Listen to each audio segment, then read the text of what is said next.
now I have an interview. Yeah. And I said it's going to be the interview of 24. Oh, yeah. I said he's going to break the internet. And Yeah. people are like, well, who is it? They're trying to, who is it going to be? Is it going to be LeBron? Is it going to be President Obama? Right. I said, but this guy and what he said, I said it's gonna surprise a lot of people. Earlier this year, Katt Williams ignited the entertainment world with a fiery January interview that left no stone unturned. While his bold remarks about prominent figures grabbed most of the headlines, many have missed a subtle detail. He may have inadvertently put his host, Shannon Sharpe, under the microscope as well. Shannon's body language throughout the interview reveals something intriguing that deserves a closer look. I don't mean to sound petty, but it's impossible to ignore how Shannon's recent actions have set off a wave of whispers and speculation. Some claim that 2024 has been his breakout year, a time when he's redefined his role as a prominent on-air personality. Yet, there's a growing buzz that Shannon Sharpe, the former NFL star, may not be as spotless as he seems. Persistent rumors suggest he's working a hidden agenda, one carefully masked by his charm. It all seemed to unfold after his heated altercation with Ja Morant's father during a Lakers game. For someone who often champions the black community, his actions struck many as hypocritical, but that might just be the tip of the iceberg. But Kim, I didn't know it was gonna cause this kind of ripple. I didn't think it was gonna move me in the direction. I'm glad it did. There's talk swirling around that Shannon has been bringing guests onto his show with an ulterior motive to turn their own stories against them later. Take Steve Harvey, for example. What seemed like a harmless question from Shannon about Harvey's small-town upbringing in West Virginia might have had hidden intentions. And then there's Cedric the Entertainer. Did Shannon use Katt Williams as a pawn to expose secrets between them? Many suspect so, and it's sparking quite a bit of controversy. As anticipated, not everyone is staying silent. Cedric the Entertainer, for instance, has addressed Katt Williams' remarks made during his interview with Shannon Sharpe. Cedric pointed out that it's a delicate time, with people rushing to blogs, spreading all kinds of rumors, many of which might not even be true. However, Cedric wisely mentioned that he's waiting for things to calm down before offering a response. Ongoing rumors suggest that Sharpe may have deliberately invited stars like Steve Harvey and Cedric the Entertainer, only to later use Katt Williams to reveal their most guarded secrets. If that was Sharpe's intent, it seems his strategy is unfolding just as planned. What makes this saga truly captivating is the unexpected twist that unfolded after Shannon Sharpe's explosive interview. Though Sharpe initially appeared resolute in his position, he soon found himself under intense scrutiny from prominent figures in the entertainment world. In a surprising development, Shannon seemed to shift his stance, distancing himself from Katt Williams, the very person he had supported during that infamous interview. Among the loudest voices of criticism was rapper May, who unleashed a bold and heated rebuke. She accused Shannon of being a fake pastor and demanded a direct response, further intensifying an already heated controversy. The drama, however, was far from over. Mike Epps, the popular comedian and star of Next Friday, soon threw himself into the fray. He stirred the pot on social media by sharing a post in which he tagged Shannon as zesty, a playful term with an undercurrent of sharpness. What started as lighthearted banter between Epps and Sharpe quickly spiraled into something more heated, with threats of a physical confrontation exchanged between them. Tensions ran high as both men boldly hinted at settling their beef face-to-face. Fortunately, cooler heads ultimately prevailed, and the two managed to resolve their differences behind closed doors. The controversy didn't fade away entirely. Comedian Foz and Love reignited the discussion during a podcast,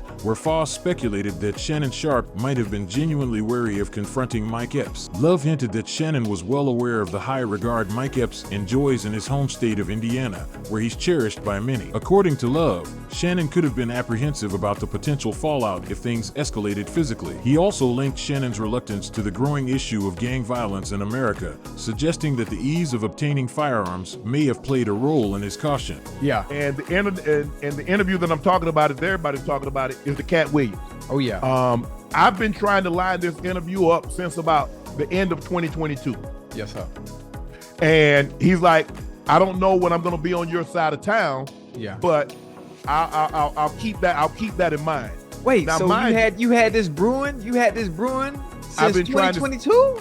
I've been trying to set it up. So basically all the 20, I ended up getting this interview the very tail end of 20. Despite the feud appearing to have died down, Some fans expressed disappointment with FaZe and love for resurfacing these details. However, others believed it was crucial to grasp the underlying dynamics at play. Shannon Sharpe, for his part, did not take these revelations lightly. The tension between Sharpe and Mike Epps first ignited when Epps publicly claimed he had rejected an invitation to appear on Club Shay. According to Epps, he turned down the offer because he didn't want Shannon making inappropriate gestures during the interview. Epps' remarks included homophobic slurs, which quickly triggered backlash online. Shannon, clearly agitated by the remarks, took to his podcast to firmly deny ever inviting Epps as a guest. He followed up with a sharp warning, vowing to reveal their private messages if Epps dared to mention his name again. The back and forth reignited when Epps took to social media, calling out Shannon to meet face-to-face at the NBA All-Star Game to settle their dispute. Epps, frustrated by Shannon's aggressive threats over what he viewed as an innocent joke, didn't hold back. Despite the heated words exchanged online, the two later met in private, where they managed to resolve their differences and prevent the conflict from escalating further. Shannon Sharpe has also publicly clashed with another prominent figure, NBL Hall of Famer Shaquille O'Neal. The heated online clash between Sharpe and Shaquille has been a constant topic of interest for sports fans, and it recently intensified when Shannon spoke out about the feud on the Webby Awards red carpet on May 13th. This conflict ignited over a disagreement about the 2024 NBA MVP selection and rapidly spiraled into a verbal showdown. The drama reached new heights with Shaq dropping an unexpected diss track on May 10th. The roots of the dispute trace back to Sharpe's accusation that Shaq was envious of Nikola Jokic of the Denver Nuggets, who claimed his third NBA MVP title in just 4 years. During an interview on Inside the NBA, Shaquille O'Neal voiced his opinion that the MVP award should have been given to Shai Gilgeous-Alexander of the Oklahoma City Thunder, rather than the current recipient. In response, Sharpe countered Shaq's perspective on his podcast The Nightcap, proposing that Shaq's remarks might be rooted in envy, considering that he holds just one MVP trophy in his illustrious career. In contrast to his numerous achievements, Shaq was less than pleased with Sharpe's critique and hit back on Instagram, pointing out that Sharpe didn't even make the top 10 in his field. But Shaq didn't stop there. He escalated the feud by dropping a diss track. In the track, he taunted Sharpe, declaring, "You're way beneath me," and dismissed Sharpe's podcast as nothing more than a joke. Shaquille's verses took aim at Sharpe with lines like, "Your whole persona's faker than a new rapper's beef. You're soft. Before you fly high, you'd rather just tweet me." Amid the intense debates surrounding the feud at the Webby Awards, Sharpe adopted a more conciliatory stance. In a conversation with People magazine, he remarked, "I don't hold any grudge against Shaq. He voiced his opinion, and I'm prepared to move forward." However, shifting focus to Katt Williams, it became evident that Shannon Sharpe used him as a vessel for a message while shielding himself. Their viral interview stirred up significant unrest within the industry, unearthing deeply rooted issues that many celebrities are aware of but typically sidestep due to the risk of cancellation. During the nearly 3-hour conversation, Katt Williams unleashed a barrage of criticism directed at a host of Hollywood and music industry figures. No subject or individual seemed off-limits for his sharp commentary. He kicked things off by voicing his skepticism about Diddy's party invites and accused Cedric the Entertainer of pilfering his stand-up material. Williams also took aim at TV host Steve Harvey, alleging that he had borrowed elements from Mark Curry's portrayal of Mark Cooper and asterisk hanging with Mr. Cooper star. In his own show, The Steve Harvey Show, Katt didn't mince words, accusing Steve of attending Mark Curry's sitcom and outright copying it. According to Katt, Steve adopted the same concept, playing a principal who sports a sharp suit and a high-top fade, leading people to believe he has the sharpest haircut in the game. Katt even implied that Steve's famous hairstyle might actually be a man unit, a wig or hairpiece, crafted to perfection. He took his jabs at Steve Harvey's appearance, suggesting that Harvey's career as a movie star was a lost cause, which is why he stuck hosting Family Feud instead. But Katt didn't stop there. He swiftly turned his criticism towards Cedric the Entertainer. Katt harshly labeled Cedric a walrus and accused him of plagiarism, claiming Cedric had swiped one of his jokes. He went on to question Cedric's abilities, arguing that he had fallen short of his entertainer moniker. According to Katt, Cedric's lack of talent in singing, dancing, or joke writing is the reason his comedy specials are missing from platforms like Netflix and Tubi. Moving on, Katt took aim at Ricky Smiley, accusing him of dishonesty for claiming he was slated to play Money Mike in the 2002 film Friday After Next, a role that Katt ended up playing. Katt alleged that Smiley, Cedric, and Steve Harvey were conspiring against him, with Smiley supposedly showing up at his auditions due to their influence. Katt accused these comedians of forming a clique in the industry, using underhanded methods to stifle other talents. Not even Diddy was spared from Katt's criticism. Katt suggested that the music mogul's numerous sexual assault allegations, including those from his ex-girlfriend Cassie, hint at a more sinister aspect of the industry. Or you listen to us. I'm a conversationalist. Me too. If you want hard hitting, that's 60 minutes. That's Dateline. That's 48 hours. I'm going to sit down. I'm going to open up the floor. I'm not going to cut the guest off. A lot of times, people that have platforms like this, they like to hear their voice. When people watch, when they turn on and they listen and they watch or they listen to Club Shay Shay, they want to hear my guest voice. So my job is to get out of the way. P-Mac, I had to make a split-second decision because when he came on, he was already on one. If you remember, he was doing this. So I already knew because he were talking, and I was like, okay, let's get him mic'd up. How long you talked to him before? We talked, he got there early, so that's why I lost track of time. Because normally when they said, okay, we're going at noon, okay, I get there around 11:30. CJ and I, who is the producer, any last minute, things, and I'll go and I'll say, CJ, I think I want to start here, and I want to go in this direction. He's like, okay, hey, I trust you, do what you do. Katt asserted that he turned down $50 million offers on 4 separate occasions during his career, prioritizing his integrity over financial gain. He suggested that accepting such deals would have undermined his core values. Additionally, Katt subtly criticized Diddy's domineering behavior towards women and proudly declared his avoidance of corrupt practices, emphasizing that he preserved his own standards and never engaged in compromising acts that he perceives as rampant in Hollywood. Katt Williams didn't hold back in his critique of his longtime rival, Kevin Hart, whom he accused of being an industry plant. Katt questioned the legitimacy of Hart's meteoric rise in Hollywood, suggesting that it was strategically engineered by industry insiders. He highlighted how Hart secured both a sitcom and a lead movie role in his first year in Los Angeles, a feat he deemed unprecedented. Katt also noted that many roles Hart landed were initially offered to him, intensifying his suspicion that Hart's success was the result of a deliberate industry scheme. Katt's criticisms didn't stop with Hart. He also took aim at Michael Blackson, especially during an interview where he was asked if he had ever been booed on stage. Katt acknowledged that he had experienced this, but used it as a platform to argue that some comedians, including Blackson, deserve to be booed more often. Katt underscores a critical truth for comedians: the audience's response is the ultimate measure of success. According to him, the writer's opinion or any other external judgment pales in comparison. He points out that receiving boos is not just a setback, but a valuable opportunity for growth. This moment of honest feedback challenges comedians to either elevate their act or confront the stark reality of their performance. Katt argues that many comedians don't experience enough rejection, leading to dangerous complacency and a false sense of superiority. This, he claims, is how performers like Michael Blackson come to be. Katt Williams didn't mince words in his critique of Michael Blackson, questioning the authenticity of his African accent and mocking his stage persona. Katt sarcastically remarked that Blackson is a real African and his accent is merely a facade, suggesting that it doesn't truly represent who Blackson is. But Katt's critique went beyond just the accent. He also had issues with Blackson's overall presentation,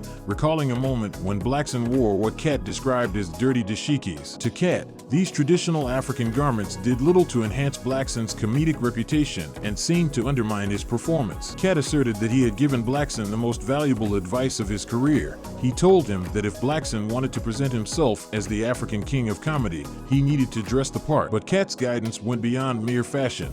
He pushed Blackson to substantiate his royal claim through tangible action. Katt's counsel included more than just wardrobe adjustments. He urged Blackson to journey to Africa and invest in the local comedy scene. In other words, to truly honor his title, Blackson needed to contribute to and uplift the comedy community there, proving his worth through genuine engagement and support. Katt Blackson, like many other comedians, has often found his advice taken to heart, leading to major transformations in their personas. Ironically, instead of expressing gratitude, Blackson claims that these individuals, along with others he's assisted, have developed a sense of resentment toward him. These guys take my advice, overhaul their entire persona, and then end up hating me for it, he laments. This wasn't the only critical point he made during the interview. Blackson also directed pointed criticism at Hollywood gatekeeper Tyler Perry, using his own experiences to segue into a broader critique of the entertainment industry. Katt highlighted that Perry, famous for his media persona, often found himself typecast in roles involving women's clothing. When asked why Perry might include such roles in his contracts,